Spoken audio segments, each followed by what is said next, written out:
all right. Got a lot of stuff to get into. This is chapter of the reading of the Book of Elsewhere. Please don't mind the cops. Well, I'm not. See that's a wrong way to say it. You should yield to the cops, right? If the cops are coming, don't discredit or disregard the cops. You know they're here for your safety and your protection. On the ones and twos on my soundboard behind me, Junie, good morning, mi amore. You know what time it is. We're on chapter 6. But before we get into chapter 6, I have secured myself a sponsor of today's reading, per se. Now, I can't take your money, but this sponsor can. So just hear me out before I start my reads. I know this might not be the best moment to ask for your support in this community, but I truly believe that there are more kind hearts than anything else. This Christmas, a good friend of mine, Christy, is bringing back a tradition she had to pause because of COVID. Preparing and delivering Christmas dinners to low-income families in her city of New Mexico. She's celebrating on December 24th, so she'll be spending that morning delivering these meals personally. There are going to be 80 families in total, right?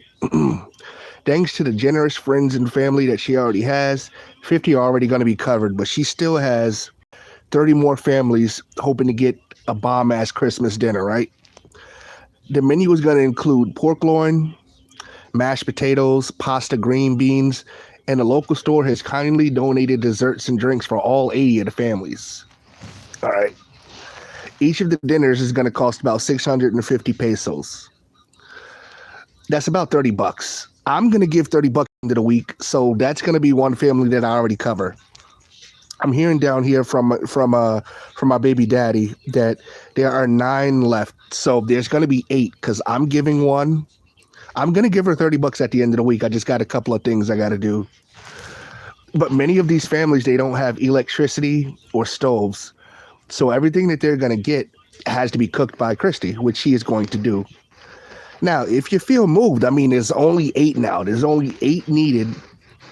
You could brighten somebody. You can brighten a family's Christmas in a super real way. And she's going to share photos because she said she always does. To show that every contribution is going to be used with love. Now, again, this is my sponsor. This is someone who I know is going to do what she says she's going to do. She's been doing it for many years since I've known her.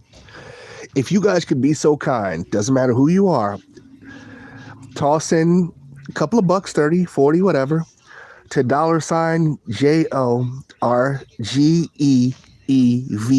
That's at PayPal. I don't have the Cash App, but again, that's $JORGEEVM.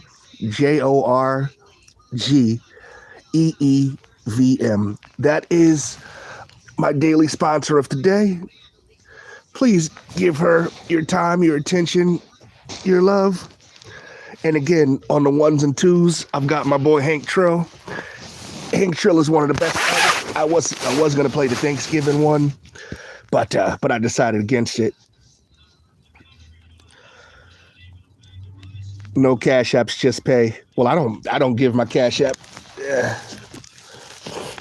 But thank you guys for tolerating my sponsorship, because I really want to see these families get that meal. I can't believe we're already up to freaking page 65. I'm tossing out 10 pages for this chapter 6. That'll get us up to about page 75. But again, thank you for listening to that portion. Now the even more boring portion, the reading portion. This chapter here is marked The Servant's Story. That's what I try to do when I read. I try to read until I get to an actual chapter, so that way I don't forget. I also have a bookmark, but I talk too much. Okay. Mercy, as you ask me so nice, Then I shall tell you a little of my story. But you must know that it has never been my story, not truly. I do not have my letters, but I have sat many times with those as do, content enough while they communed in silent conversation with a book upon their lap or bent over the table, quill in hand, making their own marks. And not being with curiosity, I've regarded their endeavors, all of which is to say, I know the period, that little watching eye, and I know the comma, which to me has always looked like a beckoning finger. What word is that? I asked once, of one such curling little inkworm.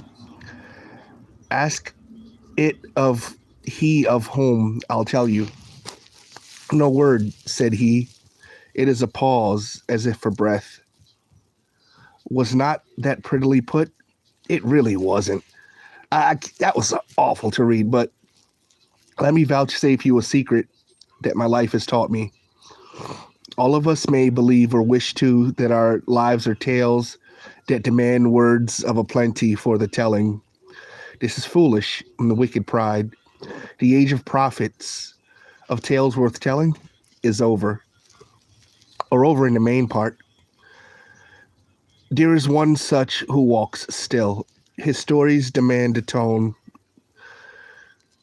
Yes, he of whom you ask. Give me a quick sec. I'll be right back. I'm not going anywhere. I just want to...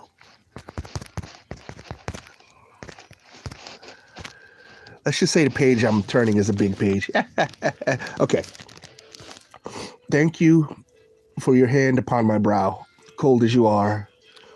I'm not the first you've asked. I warrant for such tales. When I was very young, I swore not to speak of him to others, to tell none of what I learned or saw in his company. Now an oath is a thing, and all things are worthy of respect, by virtue of their being things, their being at all, because being. They are made not only by those who swear them, but by our Lord. As I might once have said, an oath should be made nor broken lightly. And I do not say, but this kindness you do me with your presence, this water you bring me, your touch. For all that, I'll thank you not to lay your cold hand upon me again. All make me desirous to answer your questions. Tell me, who was it let you in? No matter. He did not ask me for the oath, that man. It was to me that I made it. It was to me that I made my promise. And regard me now, old and tired, lying here amid estuary sounds and bedpan smells. Pray you do not think I speak with rancor. The I who made that promise and the me to whom I made it were both young and eager and foolish. This me here, to whom you speak, is less foolish, in the smallest part, and thus is not the same person. Both promiser and promised to are gone now, and with them I wot the oath itself. He never asked me for secrecy. He never asked me for anything. The first time he said more to me than yes or no, or tea, or get out of my way. In tones of infinite distraction, he told me a story of pigs upon an island, lightning in strange colors, a young pig grown unnatural strong. He lost himself in telling, as if through repeating it, the story gifted him some calmer insight. I knew by the up-down rhythm of his words that he had spoken them aloud before, that it was his first time for a long time.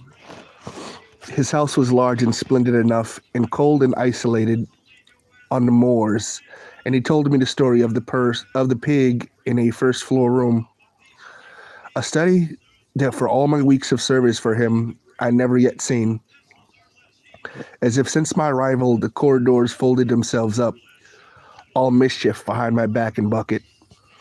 He did not like the fire within the grate, and yet he did not shiver as did I. He was accompanied in his telling, in a manner ill-suited, by the scrape of viol and the wail of hobby played by roustabouts below, where his guests were at their pleasures. It was from the dangers whereof he had delivered me. You are a patient guest. Your skin is lineless and nesh, but is that antiquity behind your eyes? You deserve a better teller than I of such matters. I, though, am all that is available to either of us.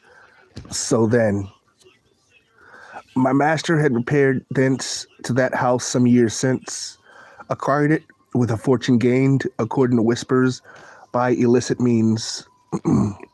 With such rumors followed others of debauchery, such as loose-tongued fools, all these years on enjoying speaking of Dashwoods or the order of the second circle. Among the countless of my faults was never the love of wickedness, and it was not on account of but despite such stories that at last I journeyed to that place, and I said I was hard-working, and asked if there was a position. My parents and sister had died, and I, not welcome in the village of my birth, was hungry. I was starving. I wished that I could have got one of those dinners from Christie. He, it was, who let me in and heard my plea. I had hoped to forge some bonds among the other staff, but that was not to be. There were not many, and they seemed no more indifferent to my ambiguities than had been my erstwhile neighbors, though such qualities never troubled my master then or ever. I and all the others of the house had been given to ready for a party. When the carriages arrived, I knew not the visages of those within, but from the whispers of the household I did learn that this was Sir thus, and this was Lady so, and this Dowager et, and the Lord cetera, and so on in such a manner. And before the clock struck 12, the scandals I heard were outshone and licensed by what I had witnessed from these my betters. I'll not tarry with the sins I saw. So he was at a ditty party, basically. I would have you know, however, that even then, before he told me tales of animal courage and tragedy, upon my master's face as he engaged without restraint in the carnality and the blasphemy of that night. You gotta tell him no. I saw, alone, among the revelers, not eagerness, but infinite patience and a question. The question? The question that I saw was, shall this be what is to be? As I lie here and speak, for all your care and patience with me, your mien suggests again that aspects of this story are familiar to you. Welcome, Bot. Welcome, Bot. It's always hard to get you when I'm actually doing my reads. It's always too little, too early, or too late. But now we're on time. Welcome to the desert of the real. As I crossed the room with possets, a brash young lordling took a hold of my breast and began to laugh at what he felt, and I begged him to let me go. And a woman still resplendent in a tiara and nothing else joined him in his investigation, and those about them laughed eagerly enough. My master watched, and I saw that cool distance in his glaze, and wondered if I must submit to these unasked for attentions. As did, I saw, others of staff with resistance to various degrees. They didn't sign the NDA. I was curio to them who felt me and took my clothes, as I have often been, with a chimerical cunny pizzle at my thighs. Don't know what that means, but don't want to know. So I tottered and hoped that the goblets I would spill might smite them, but the tray was caught by my master, whom but a moment before had been all the way across the chamber. He said, "Let this one be," and held me up. She and he who had hold of me berated him and lamented the quality of his hospitality, at first in jest, then with a harsher tone. And the lady grasped my hair and made to pull me from his hands. I watched only my master. I cannot give a name to the emotions I saw upon his face. I have come to believe that what I witnessed in that instant in his dark eyes was a yearning not to have a care, chased from a deep place within to his own anguish by that very care he did not welcome. He slapped the woman's face, and she screamed at him, and none spoke until he laughed with gusto, though I only saw melancholy in his eyes, and most of his guests, relieved like children granted permission, started up again, their own glee and cachination, Cachinnation, though the pair who had toyed with me did not. Phase ka tu voudre, my master bellowed as he took me thence. We left to the sound of the boisterous obedience of the sots and the reparables. He took me to the room above. There it was that, not seeming to know whereof he did it, he told me of the pigs. I pray you forgive me, kind as you are, cannot hide your impatience.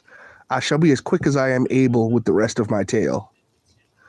My time in this vale will be done, even if yours perhaps comes to me to think will not. You have the look of one who has traveled long. I feel as if I speak to a deeper watcher behind your eyes. He spoke to me, my master, with a manner of gloomy abstraction, and I told him, "Thank you for delivering me." And he shook his head. I asked him why he had come to my aid, not saying it grateful as I was, even as we waited there. A maid, a cook, and the stable boy were subject to the appetites of his visitors below, and they had not seemed to me glad of such attentions, yet had their plights not troubled him to action. He said, Bromac enjoins us to protect those who need protecting. I did not understand, and I said nothing. He sat with me the rest of that night until all the guests were gone. I recalled the expressions of those he had interrupted when he had pulled me from them, and I knew this was not the last I would see of them. At week's end, I told him of the figures I had glimpsed in the thickets and sedge watching the house. He did not tell me to clear my head of fancies, but nodded with more sorrow and told me we would see what we would see. The night was dark, and I awoke to a warning owl. That's my boy Lamontague. I rose from my bed and heard the steps of infiltrators. Their careful creep, howbeit. I looked out, and when they were past my room and saw the woman and the man from the gathering and two men with them who sulked with greater expertise, and I believed them footpads, enticed to this folly with the other's coin. I could not fathom how they had missed my room, but then it came to me that it was not me they sought, that the enticements of my strange flesh were as nothing to the exigencies of revenge for the slight that they perceived in having that flesh denied them. I followed them as close as I durst in the dark passages. I was in agonies about how to warn my master. They knew the way to his bedchamber. I prepared myself to call out. Whatever it brought down upon me, at the touch of the first man on the handle of my door, my heart sounded in me like the drums in hell as we approached. But even as I drew breath, that door opened. Without light I only heard a quick and sudden rush. 3 gasps. 1, 2, 3. The first instant of a scream instantly snuffed, a gush and dripping. I could not see. For that, I thank Lord Jebus. Something pulled me into the room, my master's hand. I knew it. I felt his finger upon my lips and heard his whisper. Stay silent, whatever you see. I prepared, but even so, when he struck his flint and lit the candle, I could not let out a sound like a tormented soul at the sight of all that red. At the last and endless stares of those who had come for him, my master bade me hush. I was able to obey him until I turned and saw him in turn. At that sight, did I cry out again. A bodkin in his neck shuddered with breaths and whispers. From the place wherein it stuck him, blood gushed, as did water from the rocks of Massa and Meribah. He saw where I started, pulled the dagger thence. Out came more gore. He said, it will close. He placed his bloody finger on my own lips and shushed me once more. And I was quiet for him. When the blood had stopped, he said to me, now I will have to move on. It was not an invitation, nor was it not. I said to him, oh, I'm rolling with you, shawty. That man was not my master after that night. I do not know what he was to me, but I believe in hope. I know what I might have been to him. He warned me, so I knew he would not change. As did I, with the passing of decades. His knees did not grow stiff, no silver threads tangled in the obsidian of his hair, like me. For years thereafter, I waited what I knew would come. He had warned me at the start. I will not love you, he said to me. I cannot, but I am not indifferent. There are epochs when I can sit alongside those who matter something to me. They wither, and while they die. And there are those eons wherein I do not have the strength for such things. I tell you now, he said when I was still in the spring of my life, that this era is of the latter kind. To have seen so much, so many endings, should inure mine eyes. You might think, and so it is, but here's a secret. There's always a secret. Also, below that, the contrary is true. The more is seen, the more each sight strikes and can sting. Doubtly so when I, unseeing, reek, didn't see what I have wrought thereafter. I will not ask you to walk with me. And if you do, know that one day, when the years anchor you too visibly of death, of which for all that is surrounds me, I have no taste to witness a glim more than I must. You will awake, and I won't be there. I tell you this, and I tell you that. I would not walk with any who made me such a promise. And if I do not urge you to turn from me, it is because I will not urge anyone to do anything.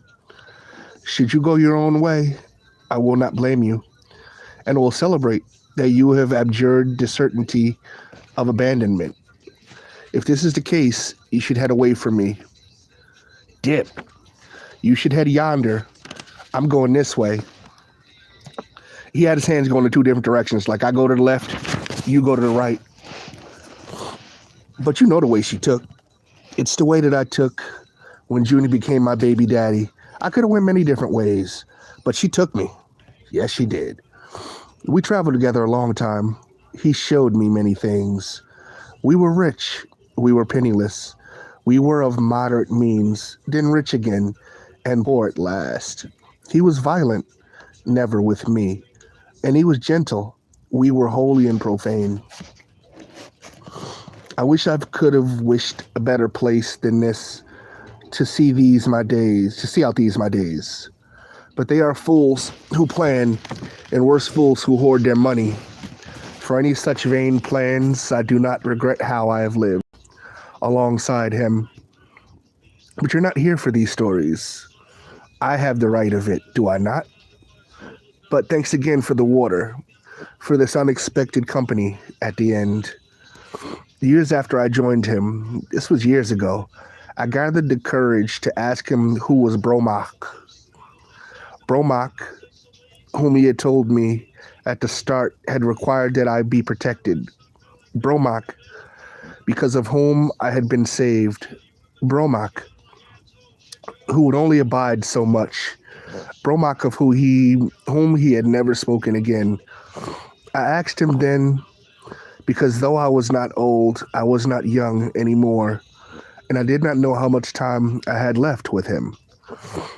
He smiled at my question. That was a rare occurrence.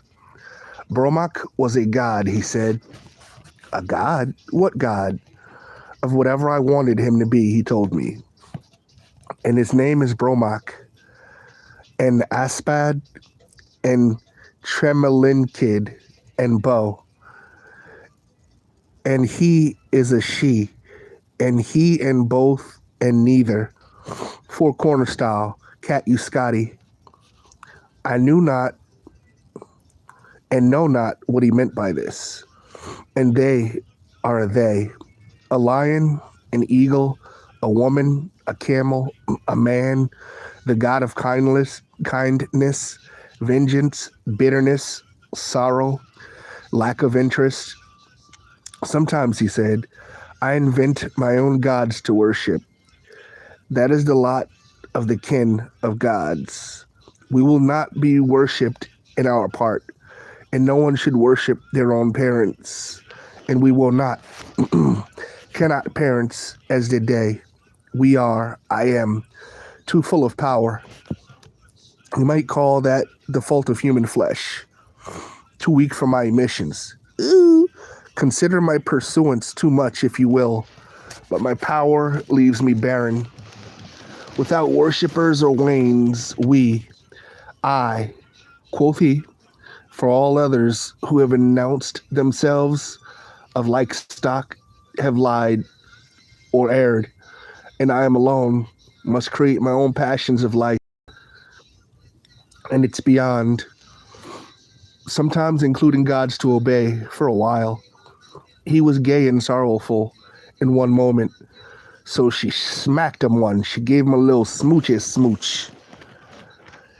Judy gave me a smoochy smooch. Okay, so she didn't give me a smoochy smooch. I'm just messing with you guys with the story. Okay, when I awoke, this was years thereafter, and he was gone. I was not angry. He had warned me. I was not angry that he left me penniless at my end. I believe in my heart he would have bequeathed it had we had any money left, but he had never promised that. Only he, among all who walk the earth, has a story worth writing down. This I said, and thus have I long believed. But as I lie here and feel the end approach, I have no fear of it. I am proud of what mark I believe I am in the book of the world. The great, great run of us, in the tales told by winds and mountains and trees and cities in the sea, in Leviathan and the abyss, and by him, my erstwhile master, then companion of whom we spoke, are full stops. We are what happens in the infidelity, small instances between one moment worthy of remark and another. We are specks. Milliards of us contain within each such tiny bee ink eye. But I believe and I hope it is not the arrogance of love that befuddles me, because I do not say I loved him, and I know he never loved me, but I believe that were he ever speak of me, if he were to write the great book of his own life, when it came to the few years I was at his side, yet he, for the curl of a moment, as if raising his finger, would pause as if for a breath. That I am one of the elect, privileged forever to be a comma. One more sip. Thank you. If I could, I would tell you, but I do not know his whereabouts. It is that it is not for which you have come. You are a seeker, are you not? Oh, it is not him you pursue. You have prevailed and would prevail upon others to find him. Those who knew and know, not that was and is their lot, their destiny and duty. They will not heed you, have failed to do so as you have urged. And the pig, after all your patience, you are here not for my story, nor even his, but for that story he told me. Of the pig? Mercy, you seek the pig? I should have said pug. That would have been fun. Quick then. The angel of death comes closer. And here on the shores of the last sea, my inner eyes are clear. And behind that skull-faced doom Sam of the Lord is, yes, something colder and older than that ender of ways in anything. And it watches that stirlessness of Orago, thoughtless and silent, from and of darkness, like that in the center of the eyes. Now look at me. What is it you would know? All right. We're at page 75. That was chapter 6 of Keanu Reeves and China Miéville's The Book of Elsewhere. Thank you guys for sticking out with me. I'm going to try to knock out 10 pages tomorrow, 10 more pages for chapter 7. And I've got some good stuff planned for tomorrow and Wednesday and Saturday. Now, when I say things planned, whether you show up or whether you don't, things are going to still happen.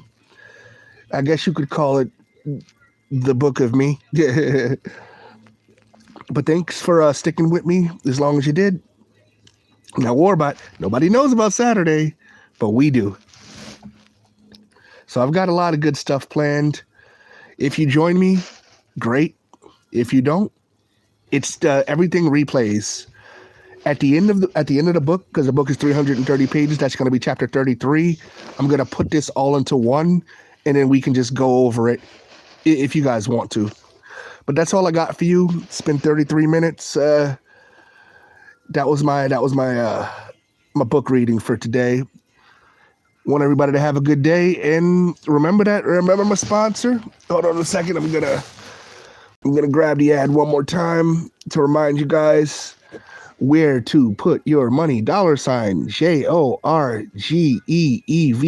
on PayPal. About $30 if you can, to help some families in need. All right, that's all I got for you. Have a good day, everybody. Love you. Mean it. I should be reading for you guys tomorrow. I need to charge my phone anyway before I do the stuff that I have planned.